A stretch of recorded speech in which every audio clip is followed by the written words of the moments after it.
Hello there everybody, and welcome to Bunneh Perspective, the series where I play a game start to finish while providing my personal opinion and insight along the way. Think of a Let's Play series mixed with a game review, but condensed and smashed into one video. In this episode, we're going to be playing the HD PC port of the legendary title, Devil May Cry. Let's rock, baby.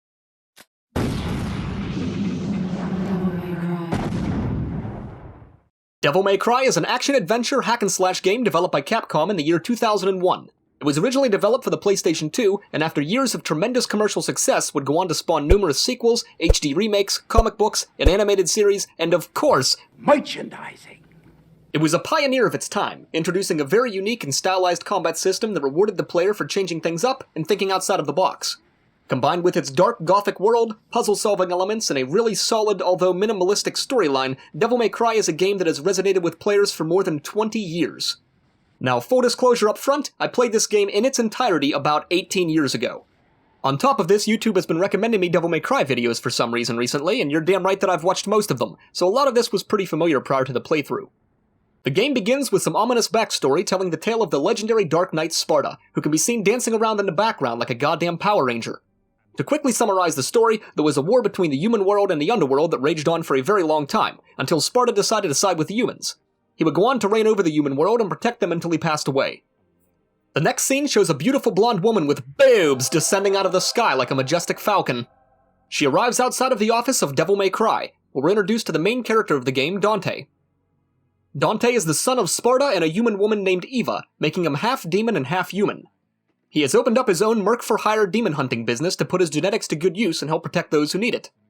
To get his attention, Trish decides to drive her motorcycle straight through the front door without any regard for property damage whatsoever. I mean, a phone call probably would have sufficed, but this scene was really cool, so I'll let it slide.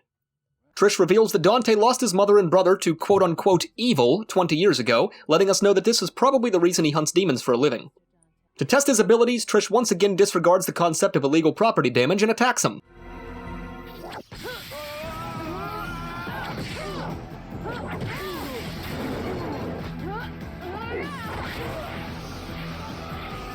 Dante proves himself to be as powerful as he says he is, recites some cheesy lines, and threatens to kill her.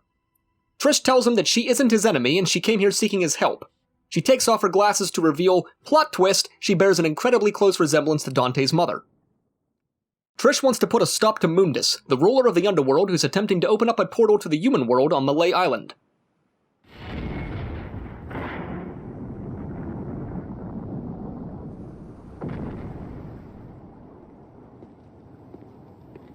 The castle is above this cliff. Come on, let's go! This is where the cutscenes end and the actual game begins. Immediately, the tone of the game is set by the dark gothic art style and perfect choice of color grading. Devil May Cry is a truly beautiful-looking game, even 20 years later. Sure, the graphics are dated, but that's to be expected given how many years have passed. It's not how clean the graphics look in a game that makes it look so good in my opinion, it's about the art style and the direction they took with what they had available. And let me just say that Devil May Cry nailed the art style. We're able to freely move around in this open pathway outside of the castle, which basically gives us the opportunity to mess around with the controls and figure things out.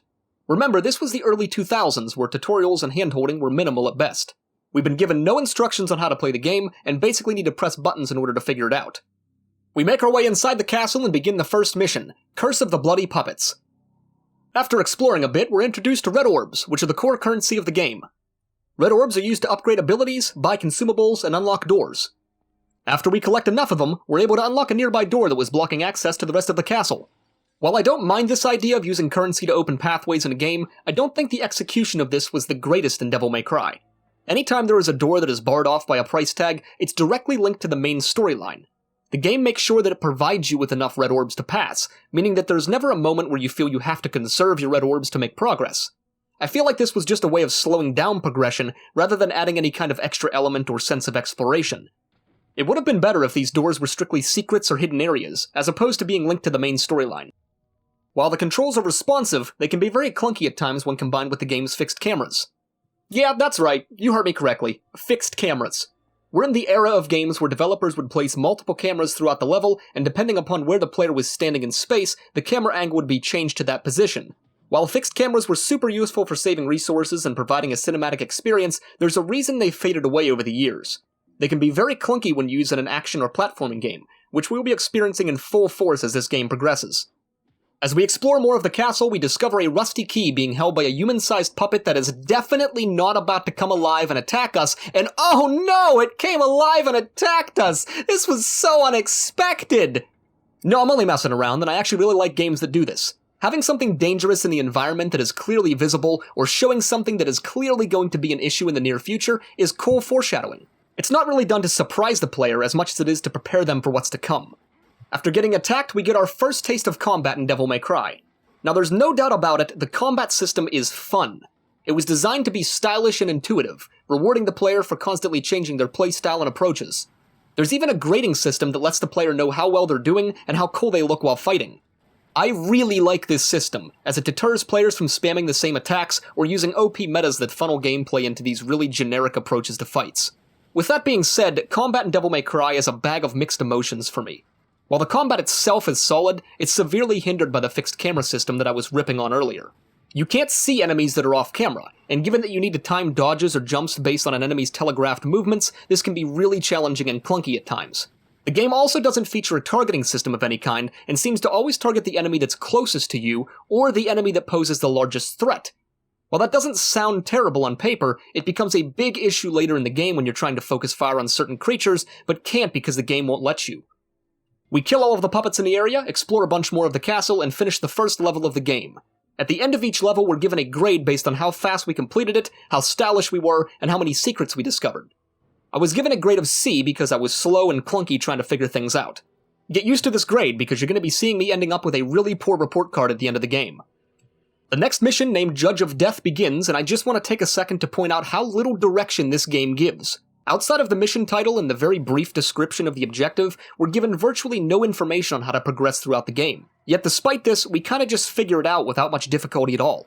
The game does a great job of guiding the player without actually guiding the player, if that makes sense. There's only so many doors or pathways to take, and while it's possible to get lost, it's unlikely. We know we're supposed to be in a certain section of the game because we just made our way there in the last mission, so backtracking is probably not the solution unless the story calls for it. Flash forward a bit and we stumble across a sculpture of a woman with a sword pierced through her heart. Now instead of commentating over this, I'm just gonna let the cutscene play out so you can experience it for yourself.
Alright, so the animation is a bit janky, especially during this portion.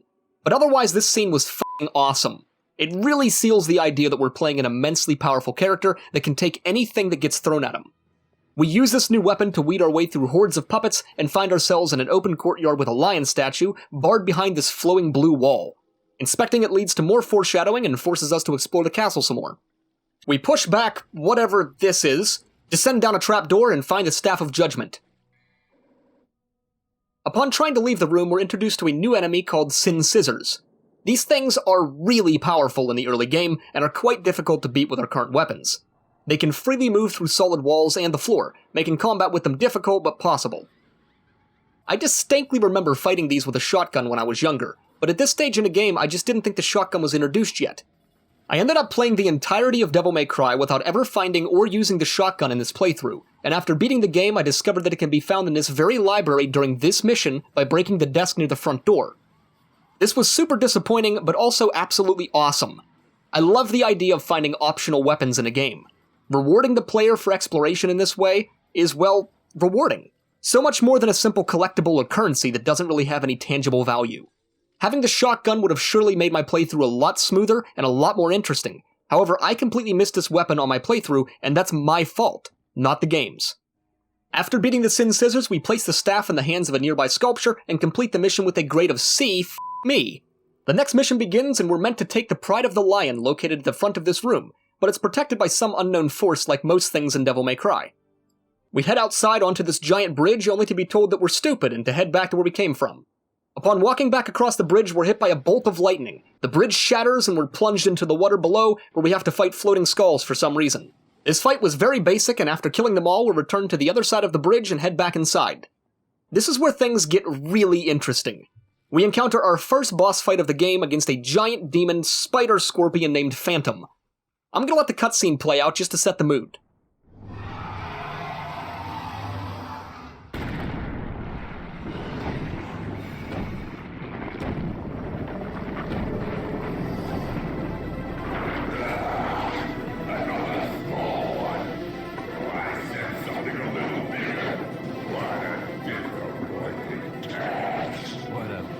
Surprise. I hope for your sake you got something inside that big body of yours.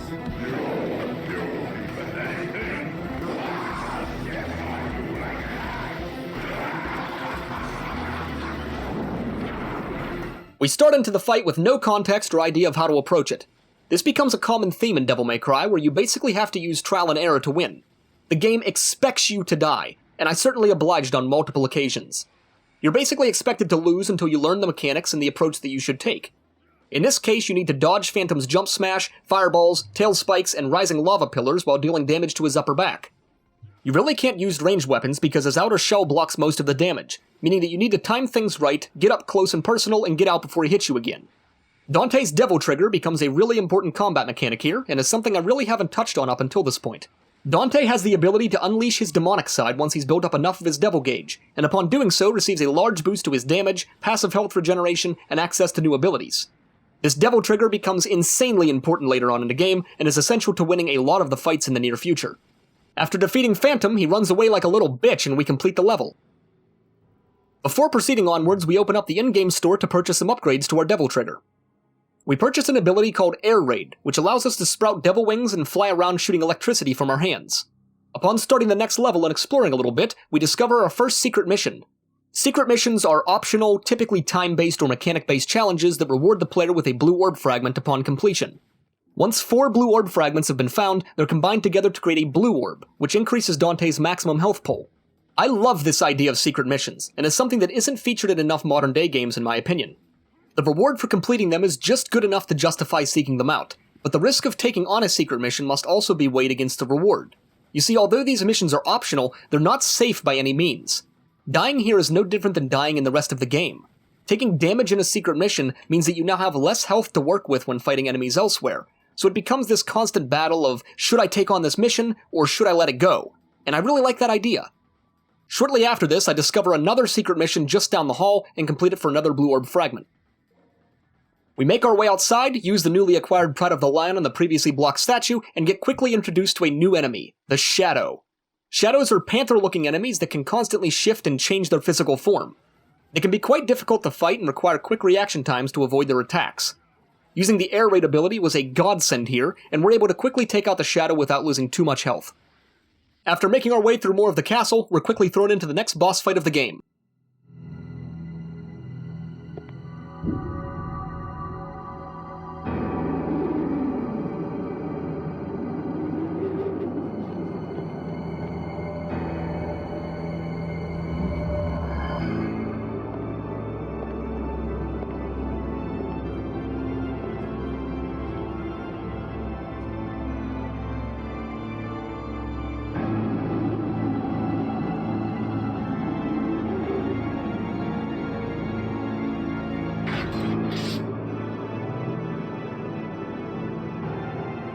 stinking hole was the last place I thought I'd find anyone with some guts.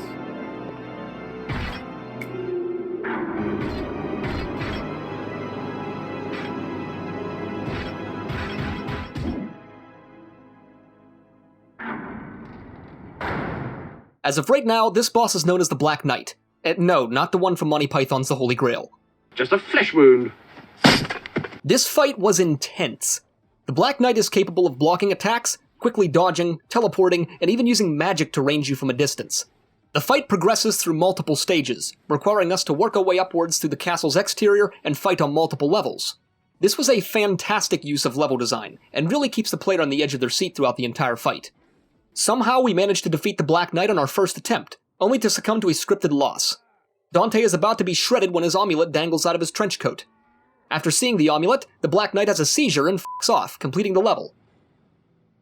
The next mission is time-based and requires us to backtrack through the castle before the melancholy soul sucks the life out of us. We are not successful in our first attempt, as this is one of the few occasions where I get lost. I end up using the in-game map to figure out where to go next, and let me just say that this map is absolutely terrible. It has to be one of the clunkiest, awkward navigation systems I've ever seen in a game. It got the job done, I suppose, and I was eventually able to figure out how to use it, but my god is it clunky. The map shows the different floor projections of the level with colors differentiating between rooms or areas. The yellow rectangles and squares represent doors, but it doesn't indicate where the door leads to. You basically have to use your judgment to know which door leads where, and while some of them are obvious, a lot of them aren't. We eventually figure out where to go, shove the melancholy soul into this doorway, and complete the level. Somehow we end up with a B on this level, and I'm just gonna take a good grade without question and move on. The next mission is called Evil of the Waterways, and foreshadows a new enemy that we'll encounter. We find ourselves underneath of the castle exploring what I'm guessing is the aqueduct system, or the sewer. I'm not entirely sure. Either way, we quickly come across a series of blue candles forming a square, which immediately sets me off kilter and lets me know that something bad is about to happen.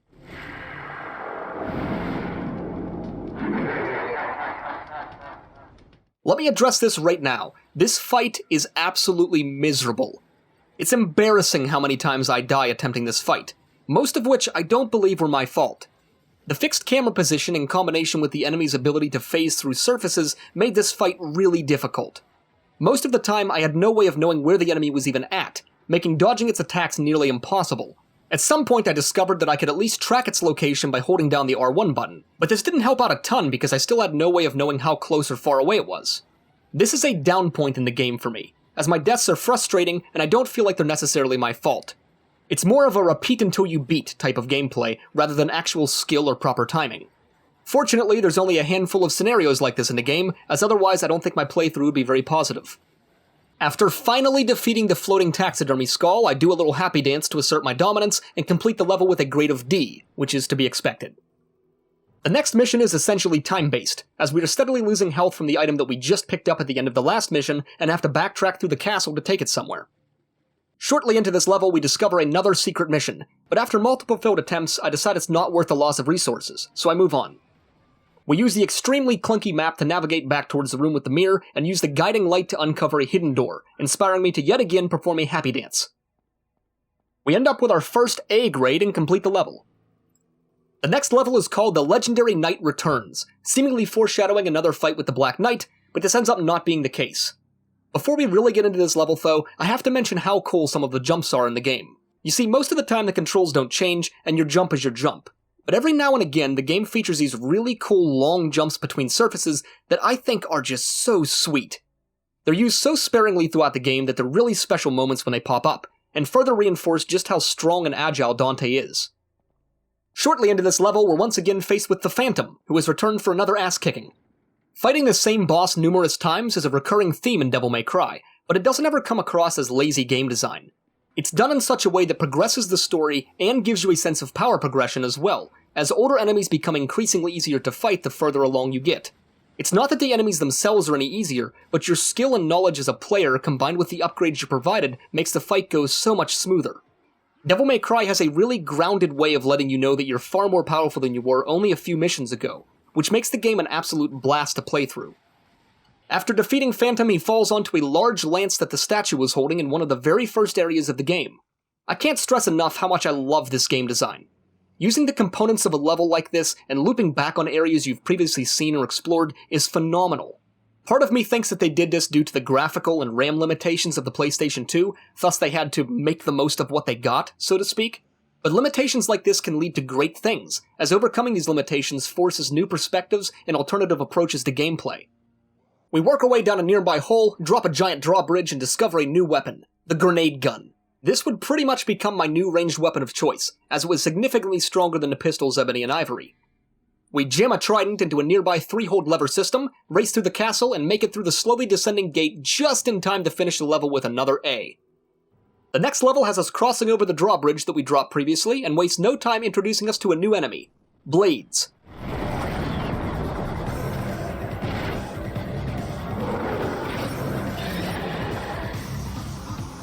These things remind me of the game Turok. I like Turok. Therefore, by the transverse property of mathematics, I like these. They're quick, agile, and hit like f***ing dump trucks full of anchors, but defeating them becomes pretty straightforward once you learn the mechanics. We come across 2 doors marked with different colored shields and a larger door with 2 knights on it. When we inspect the larger door, the game indicates the knight should be holding something, which means we need to explore more and find a way of opening the door. Moving forwards, we find ourselves in an open courtyard area where we're meant to parkour our way up these floating platforms to reach an ominous shiny thing. Now I know I've already ripped on the game a lot for its fixed cameras that make movement feel really clunky, so I wasn't going to bring this issue up anymore moving forwards. That is, until they started including full parkour-based puzzles. What in the actual were they thinking? If there's anything in Devil May Cry that pulls you out of the universe and reminds you that you're playing a video game, it's moments like these. The clunky jumps, odd angles you need to position the analog stick, and shifting camera perspectives make this section really annoying to complete. But ultimately, we make it work. Our prize at the top of this miserable obstacle course was a brand new weapon.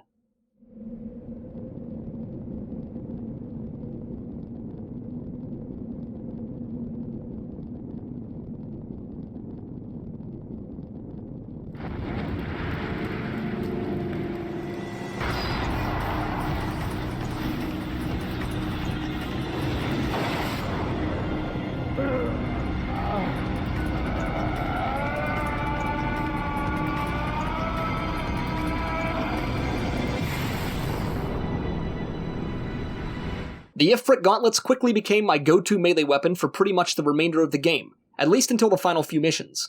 The Ifrit gauntlets are close-quarters fire gloves that gave access to a whole new set of abilities and special perks. Dante's Devil Trigger also changes to reflect the new hand-to-hand combat style. Viable upgrades and new abilities for these gloves are extremely powerful, and often outshine the other weapons in the game. After leaving this area, a cutscene ensues.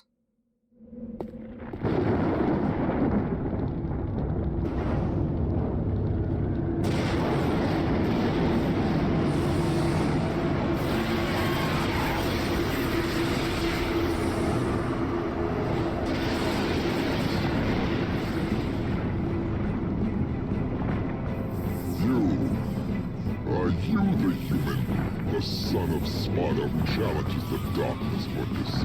Block off, Featherface, or you can stick around and find out the hard way. So basically we have to fight this giant turkey named Griffin that shoots red laser beams out of its mouth, and for some reason provides platforms for us to jump on. Yeah, I don't get why an enemy would provide me with something that makes killing it easier, but I'm not going to look into it too much. My only beef with this fight is that we literally just acquired a brand new close-quarters melee weapon, and now we're being thrown into a boss fight that is pretty much ranged only. Why? Why would you do this, game? It doesn't make any sense to give us an awesome new powerful weapon, only to make it obsolete in the very next encounter. Either way, this boss fight is pretty straightforward and he goes down easily, although he's not defeated for good and will surely be returning in the future. To gain access into the next area, we have to unlock the door by punching the extinguished torch with our new fire gauntlets, which is just beautiful game design. Incorporating newfound abilities like this into game progression is always a good design choice in my opinion. This little forest area is pretty cool, and unlike most of the other areas in the game, making it very memorable. To top it off, we're introduced to a new kind of puppet that has spinning steering wheels for hands. After defeating all of the enemies here, we make our way into this small little shed, and have access to a shop where I can buy some upgrades. I decide to buy the Kick 13 ability that allows us to roundhouse kick our way to victory, and oh my god, I'm just like Patrick Swayze!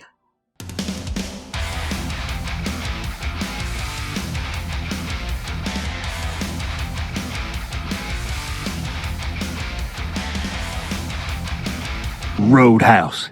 After beating up a bunch of puppets, we complete the stage with a grade of C for reasons. The next level is a bit of a contrast to the previous ones. It requires us to follow this little orb down the correct path, and if we choose wrong, it will send us back to the start of the level to try again. Each time that we successfully follow the orb, the level repeats itself, but with different enemy encounters each time. I don't have a problem with this level per se, but I can't help but think that this was just an easy way to stretch out another mission into the game. I mean, it basically just uses the same exact area 3 times in a row. It just feels unnecessary and kind of out of place.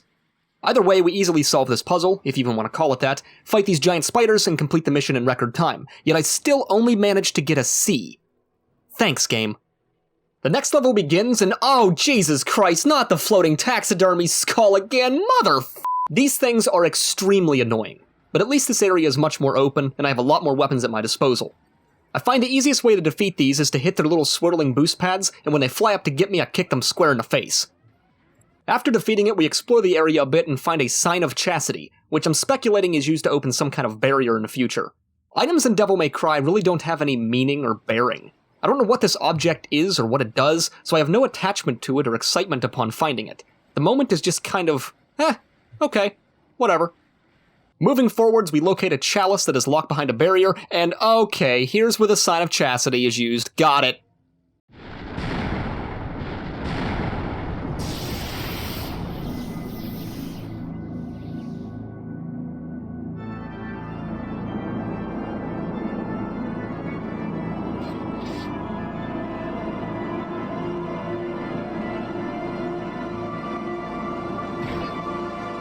This is our next encounter with the Black Knight, and he's tougher than ever.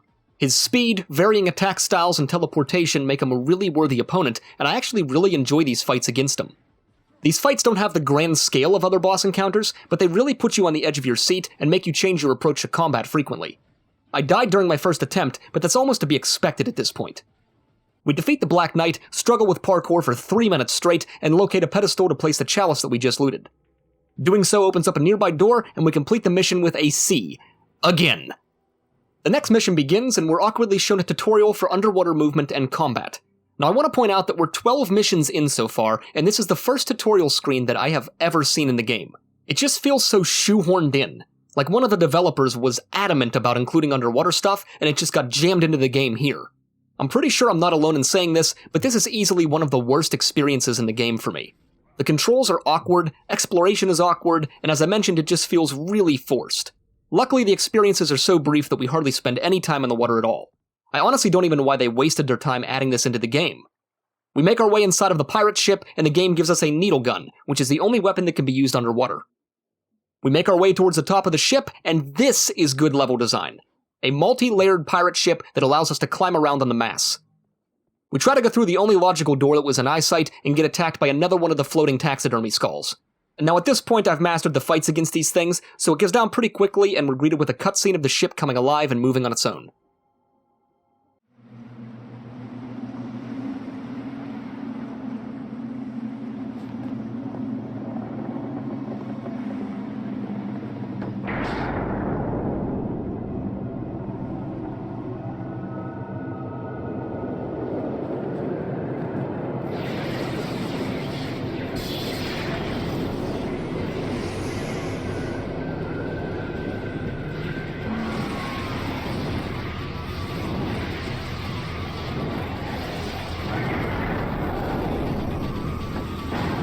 This griffin fight is difficult, to say the least.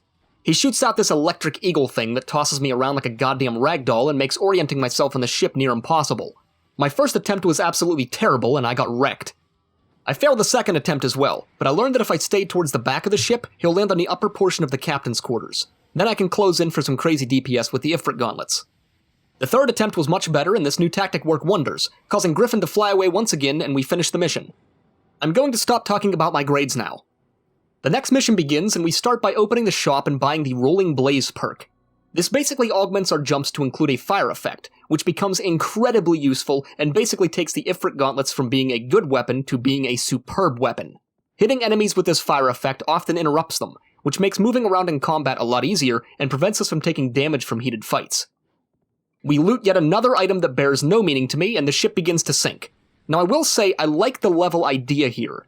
If underwater movement and combat wasn't so damn awkward, this would be a really cool level concept. But there's no sense of urgency. Dante can apparently breathe underwater, and there's no pressure to progress quickly, so I feel like the concept is wasted. We quickly swim through the ship, spamming needles out of our face, and finish the level in record time with holy shit, I just got an S! For those of you that don't know, that's the highest grade that you can get. I'm not sure how I got this, or why, but don't get used to it. The next level begins and we find ourselves walking on top of what looks to be moving floors with holes all over it, foreshadowing that this is probably a spike trap of some kind. At the end of this chamber, we find an emblem shield and pull the shit out of this skeleton's arm, which opens up a gate but also triggers the spike trap that we totally didn't see coming. I didn't really have any trouble navigating through this section because the camera was actually quite responsive, so I give this part of the level a thumbs up. We take the elevator upwards and find ourselves in a large canyon area. I take a few minutes to explore the area because my Bunneh sense was tingling, and rightfully so. I find this little area on top of the center glass structure that has ledges in the distance. This area was otherwise completely out of camera view and could have been completely missed if I kept walking by. I can't reach the ledges by jumping, which means I need to fly across the gap using air raid. I really love this design choice. Adding an optional hidden area like this that is barred by an ability purchase is really cool, and makes the player feel like they've used the red orbs wisely. At the top of the waterfall is a yellow orb, which I've only now realized is something I haven't talked about in the video. Yellow orbs are essentially extra lives, and can be used to restart an encounter to the time just prior to your death. I've used countless of these so far, and they're pretty invaluable when you're as bad at the game as I am. If you don't have these and die to an encounter, the game makes you restart from the last save point. This can be incredibly punishing, especially during the longer levels that have a boss fight at the end. In a way, it becomes very frustrating, but in another way it makes the player keep the resources in check and approach fights more cautiously.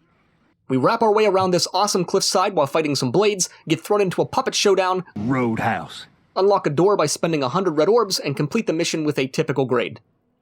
The next mission begins and we purchase the final upgrade to Kick 13, which increases the range that we can roundhouse suckers. Roadhouse. We enter into the old courtyard that contains 2 colored doors and a large door with 2 knights on it, and can make the assumption that we're now to open these doors with items that we've located. We start by using the emblem shield on the red door. Inside of this small area we find an item called Luminite, which is basically a flashlight for us in dark places. I suspect that dynamic lighting was a really difficult feat to pull off on the PlayStation 2, so this is quite impressive for the time. We journey deeper underneath the courtyard and discover the pair of lances at the end of the tunnels. Now, we used the emblem shield to open the red door, and found the lances needed to open the center door, which is presumably where we have to go for the storyline. So what's behind the blue door, I wonder? We use the emblem shield to unlock it and discover that it's actually an optional area. At the end of the tunnels, we loot a new weapon called Nightmare Beta, a powerful energy-based devil arm from the underworld that uses our devil gauge as ammunition. While this weapon is quite strong and really cool, I didn't find it worth using in my playthrough. Not being able to deal consistent range damage in fights and using up all of our devil gauge was pretty debilitating, so I resorted to using the grenade gun again shortly after finding this. We make our way back up to the large center door and use the pair of lances to open it. This leads us into a large coliseum area that I can only suspect will result in a boss fight. Okay, yup, there it is.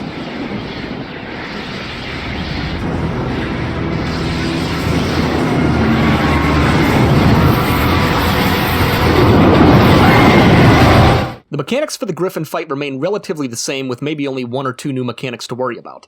In typical Bunneh fashion, I fail the first attempt due to an attack that he does off camera, but I had some yellow orbs to spare anyways, so it's all good. Our second time is successful, and we see the end of Griffin for good.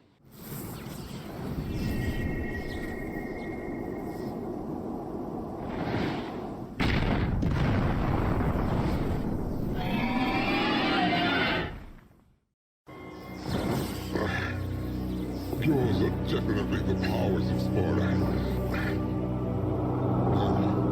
Even more so. But I cannot let you live. I serve my master Mundus. You can't fight with that wound. Mighty is the power of Mundus.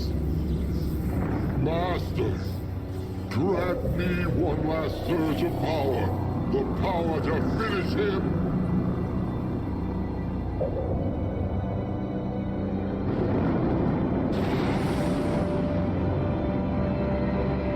Master Mundus.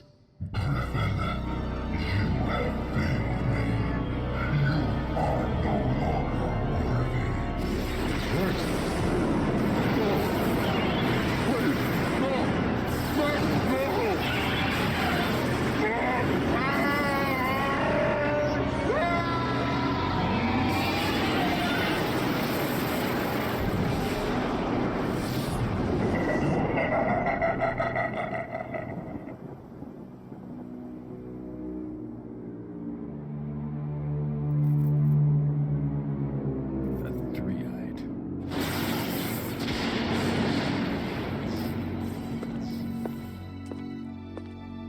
beat him. Maybe it was too easy for you. Mundus. His heinous ways make me sick, killing even his own, like they were nothing.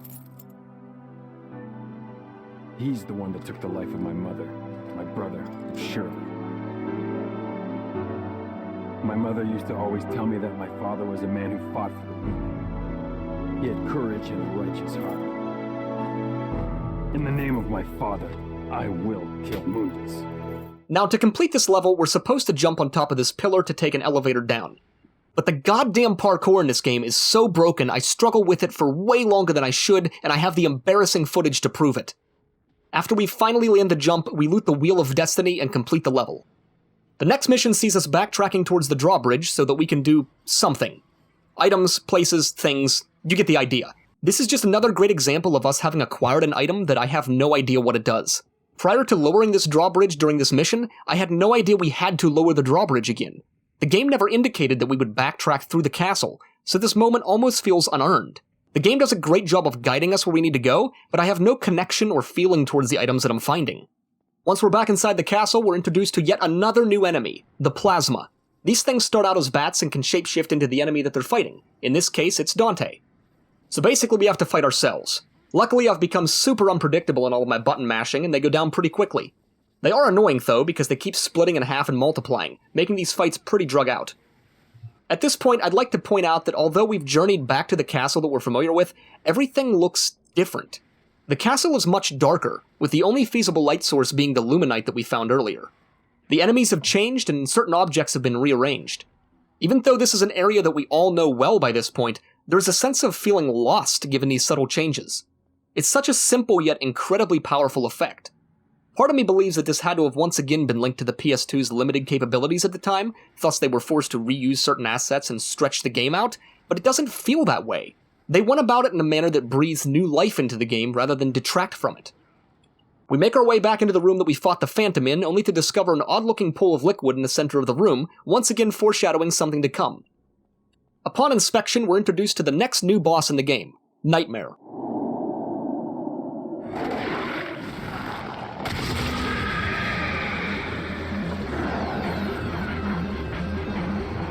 Nightmare is an incredibly difficult boss. Damage just pours out of this thing in all forms and in all directions. I discovered that by hitting the circle glyphs on the outskirts of the room, the Nightmare would turn into a solid creature, and after a short amount of time, reveal a glowing testicle on its body that could be damaged with melee. Unfortunately, I died on my first attempt and had to use a yellow orb to try again, but I used this newfound testicle knowledge to my advantage. Popping Devil Trigger and going absolutely apeshit on its balls would see me victorious the second time around, and would once again encourage me to do a happy dance.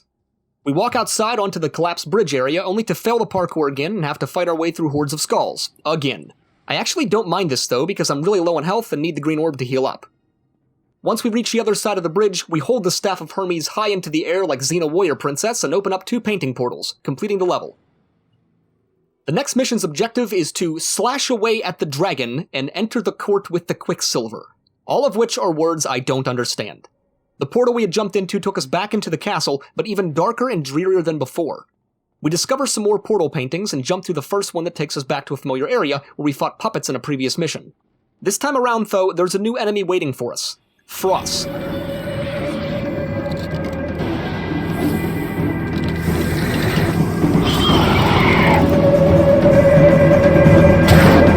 These are basically beefier versions of the blade with a few additional frost-based abilities. They're a lot tougher to fight, but go down pretty easily for the most part. After defeating them, we enter into a new section of the castle that we haven't seen before. Devil May Cry does a fantastic job of building up the environment around you with subtleties, like this window with lightning strikes revealing outside foliage.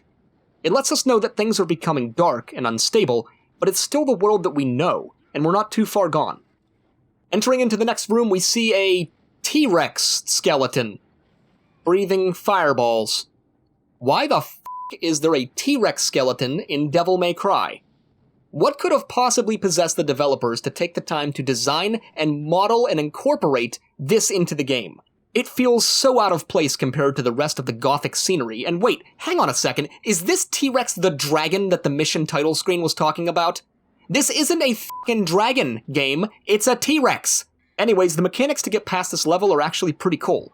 We have to stand in the center circle, wait for the dragon to spit a fireball at us, and then melee attack the projectile back at it 3 times. After it's defeated, a mirror rises from the floor, and we have to use this nearby crane to turn the mirror's direction and redirect the moonlight onto the pedestal. This reveals the quicksilver that we're supposed to gather. Now this is the only time that a mechanic like this is used, which is kind of a shame because it works rather well. I wouldn't call this a puzzle per se, as the game basically spoon-feeds us a solution, but it would have been cool to see more of this mechanic throughout the game. To get over to the object, we have to jump across platforms in a room that are otherwise invisible. The only thing that makes them visible is the occasional illumination from the outdoor lightning strikes. This mechanic is cool, but I'm actually glad they only used it sparingly. Waiting between lightning strikes is hardly entertaining, and ain't nobody got time for that! We use the quicksilver to enter a nearby locked door and run into our final encounter with the Black Knight.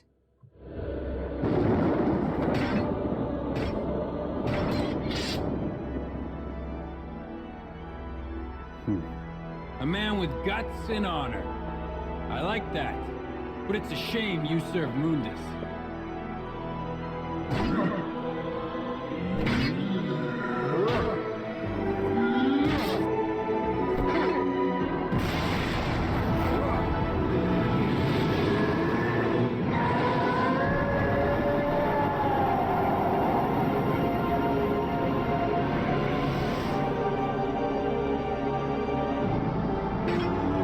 Oh my god, he took off his helmet! Like previous fights, this battle is really difficult, and he's hovering across the ground like a seagull, and I'm dead. So as I was saying, this fight is intense. The Black Knight uses all of his previous mechanics with a few additional ones, but my first death to him this time wasn't in vain. I learned to time things properly and use our Devil Trigger abilities to their fullest advantage. Remember a while ago when I said that Ifrit's Rolling Blaze jump augmentation was incredibly useful in fights? This boss fight here is a prime example. Anytime that the Black Knight is just about to land an ability on me, and I jump, it damages him and interrupts his attacks, saving me a ton of health and keeping my damage consistent. We're able to beat him with our second attempt, and a cutscene plays out.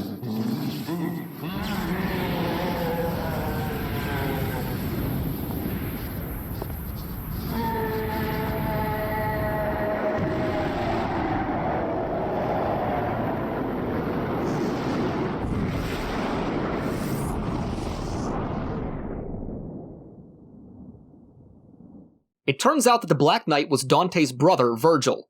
He was tortured and corrupted by Mundus to become a servant of darkness. This explains why his combat style was so similar to ours, and why we were so equally matched in all of our fights. Also, plot twist, Trish is also a servant of Mundus, so let the foreshadowing commence. The next level's title screen tells us to throw the Philosopher's Egg into the fire and transform it into a spirit stone, and okay game, I get it. You're just making shit up for every single mission. For the most part, I'm okay with that. But my god, does Devil May Cry beat the dead horse to death. We open up the store and purchase Inferno, which is probably one of the most overpowered abilities in the game. After officially starting the level, we're greeted with another cutscene showing Dante combining the 2 halves of the amulet with his sword, transforming his sword Force Edge into the sword Sparta. This weapon is renowned in the DMC community, and is one of the most recognizable weapons in video game history. With that being said, I hardly use it. Devil Trigger is disabled with Sparta, and the Ifrit gauntlets are just too damn powerful that I can't justify not using them. I do rock it for a bit longer though before making this decision. A short time later, we find ourselves in another underwater portion of the game. Great. Like I said before, it's incredibly easy but clunky and unenjoyable. Thankfully, it's very short-lived, so we plow right through it. Now this next section here is a great use of underwater mechanics. We have to damage the glyph on the wall to fill the room with water, and then quickly swim to the top before the room drains again. If all of the water portions of the game were puzzles like this, I think it actually would have been enjoyable. We make our way outside to the courtyard, use the Philosopher's Egg on the flame, and here comes Nightmare. This time around, we absolutely slap his biscuit with our newfound powers, and the fight is over before it hardly began. We take an item called Elixir from the flame and complete the level in record time. The next mission is called Enter the Corrupted World, and is a pretty sweet turning point in the game. Up until this point, we've been experiencing the world slowly changing, becoming darker and eerier as we progress. But during this mission, that darkness gets ramped up to a 10. Having the elixir allows us to enter the other painting portal on the bridge. We're transported into the castle bedroom and interact with the mirror on the wall to transport ourselves into a clearly twisted and distorted reality. We journey outside and take the Philosopher's Stone, only to be attacked by a new creature, Nobodies.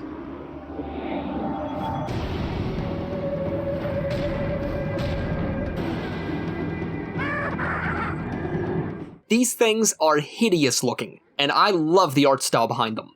They look terrible, they sound really obnoxious, and make killing them all the more enjoyable.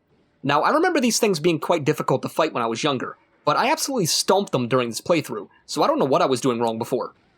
Every now and then, one of the nobodies will pull out a face mask and put it on, which is apparently like taking steroids for them because they get bigger and hit way harder. Either way, fighting them is pretty straightforward.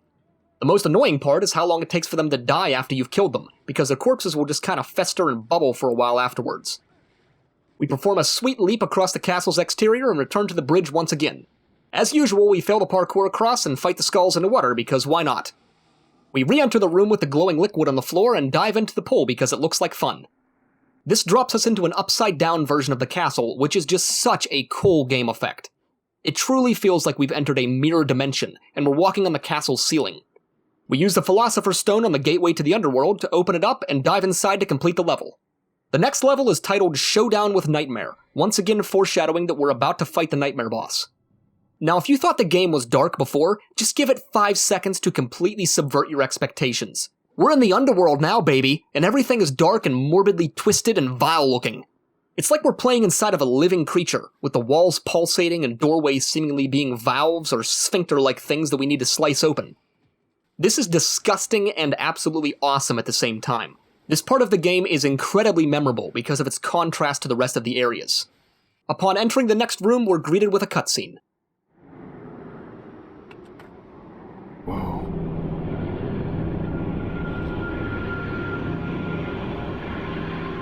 Dante!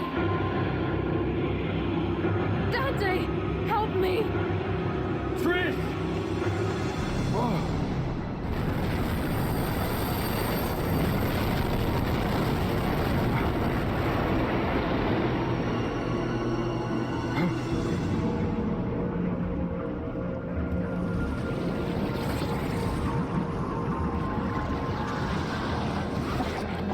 Trish, stay back! It's the final showdown with Nightmare, and this time around is a tad bit different. If the Nightmare touches us, we become subdued in a nightmare, so to speak. We're forced to fight bosses we've already encountered before, although they're not as powerful as they once were. Purposefully getting pulled into a nightmare scenario like this is actually a viable way of defeating the Nightmare boss, but I chose to avoid it if possible. After damaging the Nightmare boss down enough, Trish reveals herself as an agent of Mundus and attacks us. Now unfortunately, this boss encounter wrecked me on my first 2 attempts because of the new mechanics and limited space to dodge attacks. After switching back to the Ifrit gauntlets and using an untouchable power-up though, this fight becomes a breeze and we destroy the boss on our 3rd attempt.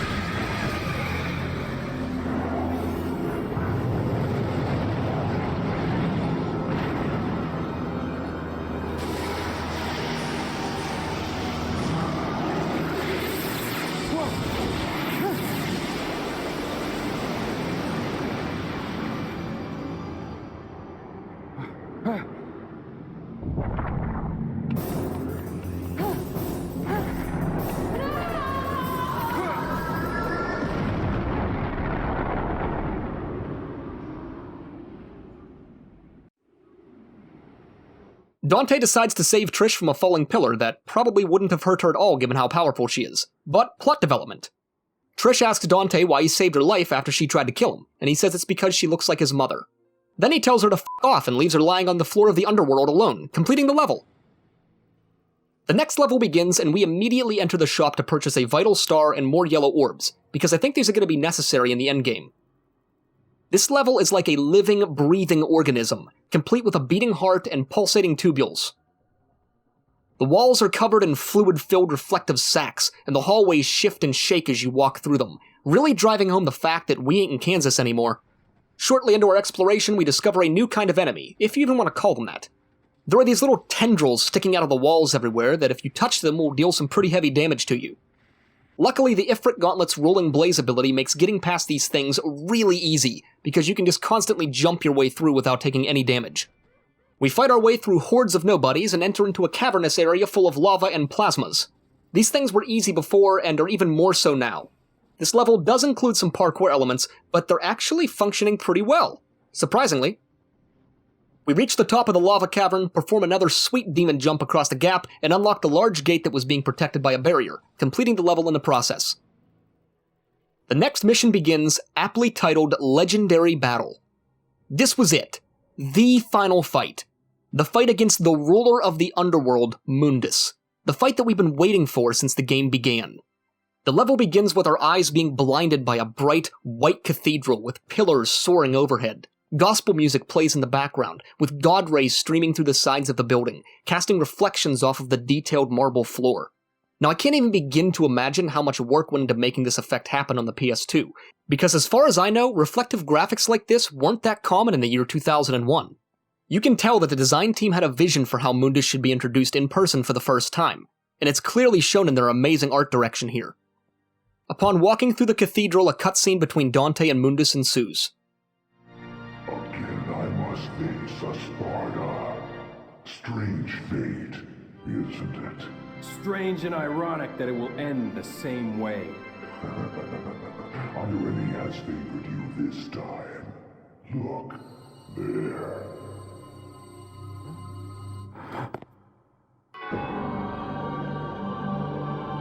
Trish! Don't even think about it. Blink. She dies. You! Dante!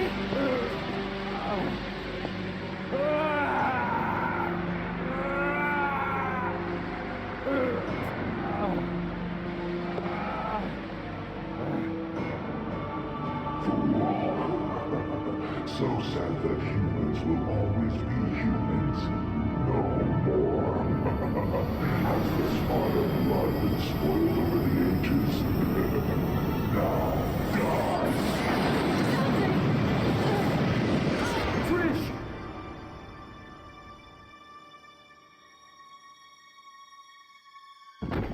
Trish! No! Useless scum. Failure is one thing, but taking an odd behavior like that. What is the matter? It is time to end your pitiful life.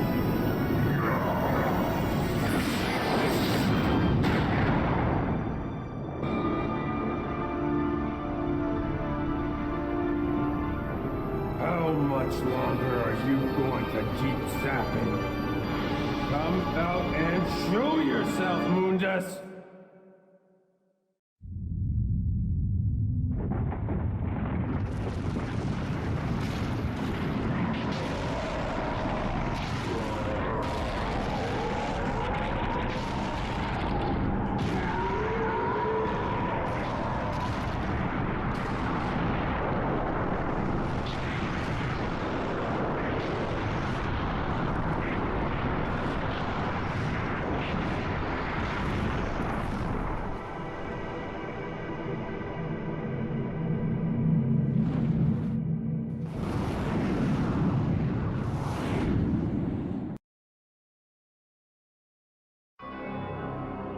Those eyes. Deep in them, I see the same light as in Sparta's eyes. Why my mother? That useless being. If you need a mother, I can create it. As many as you want. Just like I created Trish. Silence!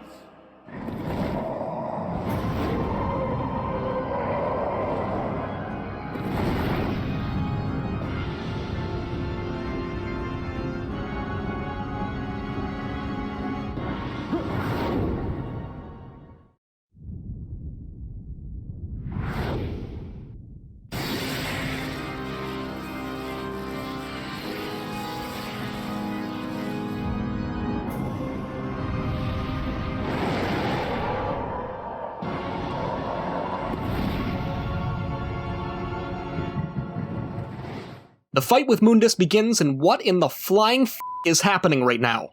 We're in space? Why are we in space? I mean, I love the fact that we look like a total badass, but this doesn't make any sense and has no relation to the rest of the storyline whatsoever. The first half of the Mundus boss fight is basically this shooter on rails kind of experience. We're allowed to fly around on the screen and shoot glyphs to break asteroids or orbs that Mundus summons to protect him. We need to kill each of his protective orbs to take down his shield and actually deal any real damage to him. Using our Devil Trigger while in our new form unleashes a lava dragon that swoops out and does a hefty amount of damage, which is pretty cool, I must say. I can't stress to all of you watching right now just how much I dislike this final fight. Even as a kid, I thought this battle was out of place and shoehorned in.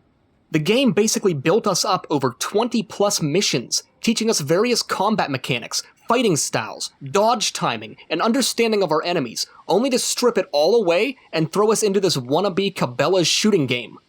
Now, I wouldn't be trashing this experience as harshly as I am if it wasn't for one other detail that I haven't yet mentioned.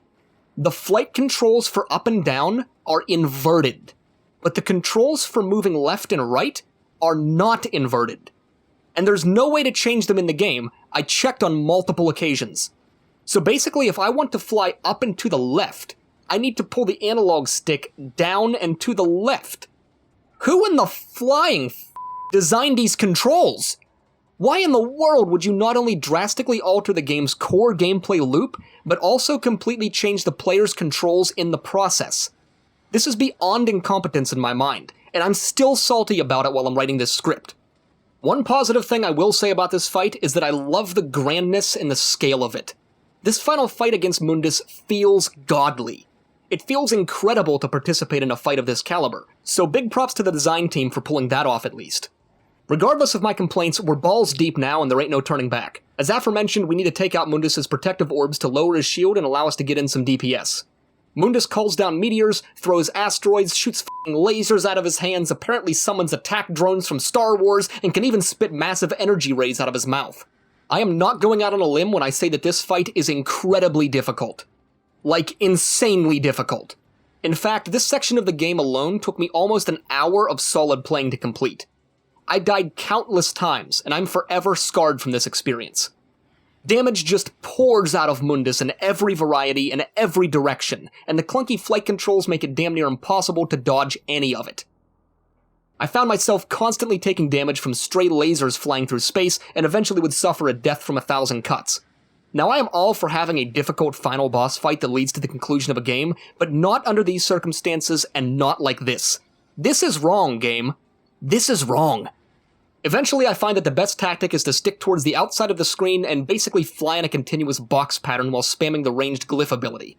This is harder than it sounds given the clunky controls, so I actually ended up using the D-pad for this portion of the boss fight because the controls for it weren't inverted. Eventually, after countless numbers of attempts, Mundus goes down, but the fight doesn't seem to be over just yet.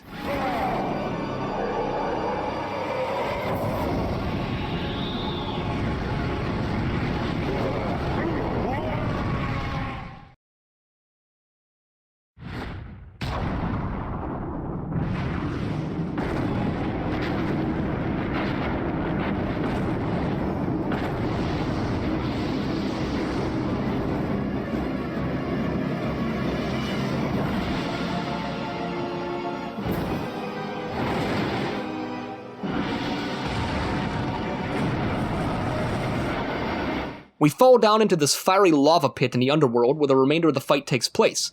Now this portion of the fight, I don't mind as much. We at least gain some of our skill set back and the controls return to normalcy. Our Devil Trigger is completely different though, and our melee attacks are completely useless because Mundus just chills in a lava pool like it's a hot tub. Mundus still summons the little attack drones from Star Wars that constantly fire lasers, and every now and then he'll summon these lava dragons to attack us. These things are actually awesome though, because if you kill them, they drop a green orb that replenishes a lot of our health and can prolong the fight. Despite this, I die on multiple occasions during this phase of the fight as well. I run out of yellow orbs in a few different attempts, which means that we have to completely redo the epic space battle portion of the Mundus fight to even be graced with the honor of trying this portion of the fight again. Alrighty then. So remember earlier in the video when I said that portions of combat feel clunky because the game wants to automatically target the enemy that's closest to you, or the enemy that poses the largest threat? Well, this boss fight here is where that combat fault really shines. Naturally, we want to try to take out the Star Wars droids because they're constantly shooting us with lasers, but the game prioritizes targeting Mundus because he's the bigger threat. This makes the fight 10 times harder for no reason, as if I could simply target the thing I want to target, I could take it out and reduce my incoming damage. Eventually I discover a tactic that seems to work, although it's certainly not perfect in any way. I decide to switch from the Ifrit gauntlets back to Sparta, because there's an ability where I can throw my sword at an enemy causing it to constantly spin and deal damage. This, in combination with the grenade gun, was the easiest and most effective way I could find to build up my Devil Trigger. Once we built up enough Devil Trigger, we could go absolutely apeshit on Mundus with Dante's new ranged fireball attacks. Consistently popping Devil Trigger was the only means I had to reliably gain small amounts of health back, so getting it quickly was incredibly important. I would prioritize killing the lava dragons as well for large boosts in health, although they seem to spawn infrequently. Eventually, through complete trial and error, we win the fight against Mundus and are gifted a cutscene.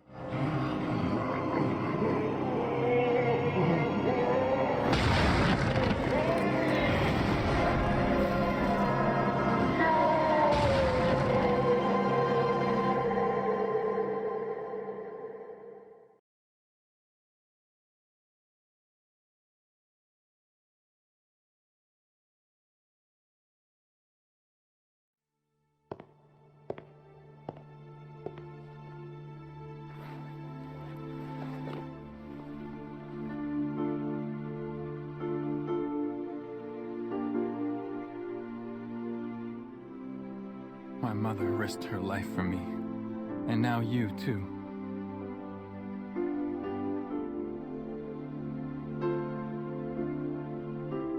I should have saved you.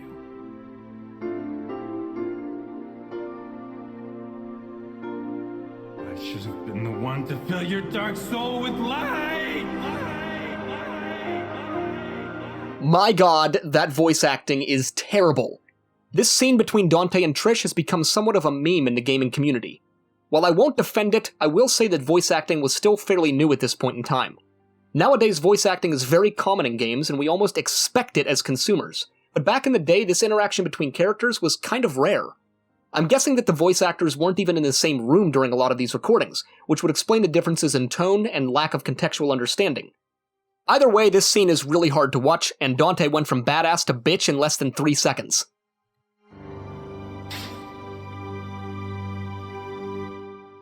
My father's also here now. Rest in peace.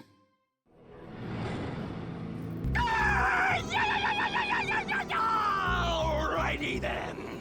With Mundus out of the way, we're left with one last mission to escape Malay Island before it collapses. This mission is pretty cool, and is a sharp U-turn from the battle with Mundus. It's time-based and requires us to backtrack out of the underworld and through the castle. There's a bit of a memory requirement here because we need to be able to recall pathways and exits as they've changed since the game started. At some point during our backtracking, a cutscene ensues. The gate has been opened. Dante, you are not getting away. This is where you will die. I'm not going anywhere. Besides, there's no place to go. Look around. This will be your burial ground as well. Mundus is back, but he ain't looking so good. Now that we're able to get up close and personal, the Ifrit gauntlets absolutely f*** Mundus in the ass, and the fight is over in like 15 seconds, only to show Dante beaten and exhausted from the fight, which is definitely not the case. You'll be okay. You can do it. What? Mother.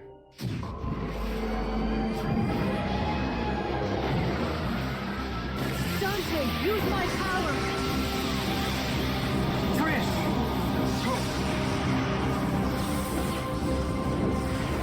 With Trish back from the dead and on our side, we combine our powers together to deliver a charged pistol blast and send Mundus back to the underworld.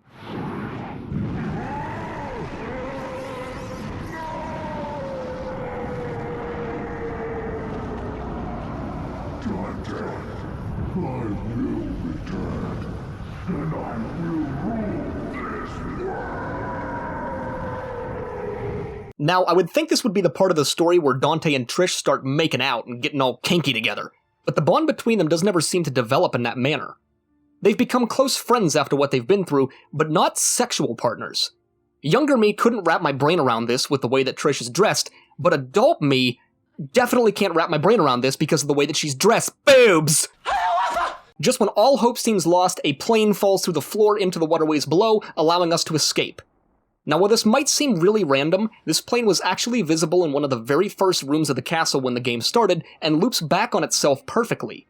I don't have a problem with this, but what I do have a problem with is the fact that the plane is still even remotely functional after falling through rubble and debris.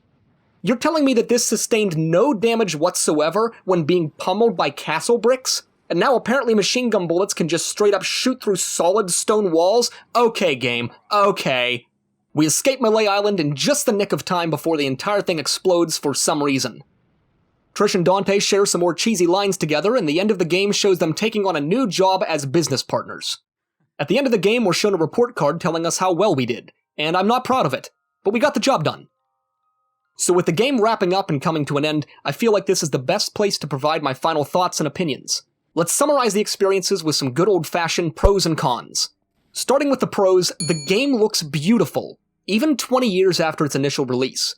Now I realize that I'm playing the HD port of the game, but all this remake did was clean up the jaggedy edges and stabilize the game to 60 FPS. Besides, it's not the visuals themselves that make a game look good, it's the art style. And in my opinion, the developers absolutely nailed the look of this game. They had a clear vision and direction of what they wanted, and executed this idea flawlessly. The level design in Devil May Cry is absolutely top-notch. The areas all seem to interconnect and loop back on one another, with many of the things that we see or experience in the early game becoming an important story component in the late game. Despite replaying and revisiting many of the same areas, it feels different each time. The developers seemed aware of the fact that revisiting the same areas might seem tedious or repetitive, and took measures to ensure that it wasn't. Small subtleties throughout the level, different enemies, shifting environments, outdoor weather changes, and this overall lurking darkness that slowly envelops the castle really makes the levels feel alive. It would be an absolute sin to not list combat as a high point for this game. The combat feels impactful, fluid, and stylish. The grading system encourages the player to change up their fighting styles and take different approaches depending upon the enemy that they're fighting.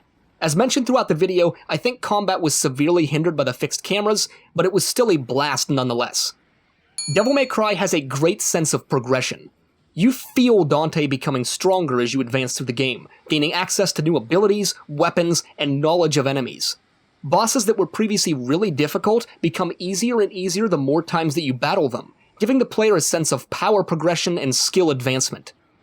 The idea of secret missions and hidden areas were a fantastic addition to the game and provide a gentle nod of approval to the player that's dedicated enough to find them. I didn't talk about it much in this playthrough, but I found quite a few hidden areas in the game where if you jump on a certain pillar or if you broke your way through a cracked wall, you would be rewarded with various orbs. This was nice. I liked this. Positive reinforcement. Although the storyline in the first Devil May Cry is pretty simplistic at best, future titles and literature would expand on this universe immensely.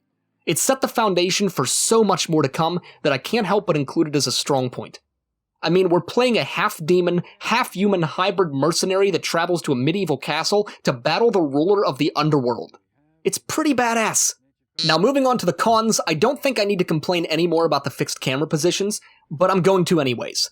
The fixed cameras can lead to some really beautiful cinematic shots and are a really cheeky way of hiding secret areas out of view, but they result in the clunkiest of combat experiences and some of the most irritating parkour that I've ever encountered. The underwater portions of Devil May Cry are the weak points of the game for me. They feel shoehorned in and extremely out of place. All of these sections could have been removed, and I think the game would have only benefited from it. Let's be honest, the voice acting in this game is pretty bad. Most of the lines feel cheesy, forced, or scripted. There doesn't seem to be any heart or soul behind the exchanged words, but rather just red lines off of a sheet of paper. And lastly is the final boss fight for the reasons that I outlined in the video. It was miserable, frustrating, and completely out of place. I think their idea for this was really cool, but the execution was not. It could have been done so much better, and I wish that it was. So overall, my opinion of Devil May Cry is very positive. This game established a foundation for one of the most successful video game franchises of all time, spawning numerous sequels, a reboot, an animated series, comic books, and other literature that builds upon the world and lore. This game has a special place in my heart, and was a staple of my childhood. I'm so grateful that after all of these years later, I have an outlet and a small community of people to share my thoughts and opinions about it with. So with all that being said, thank you so much for watching this episode of A Bunneh Perspective. If you'd like to suggest a game for me to feature in this series, then please leave me a comment down below or post it in the channel's Discord server. This first episode of A Bunneh Perspective was quite an undertaking, but something I greatly enjoyed working on and would love to hear all of your feedback. If you enjoyed the video, then please be sure to leave it a like down below, subscribe to the channel with notifications on to stay up to date on all of my latest content, join the Discord for a community of like-minded woodland creatures, and please keep leaving me comments because they warm my little Bunneh heart. Thank you again so much for watching, and I will see you all in the next video.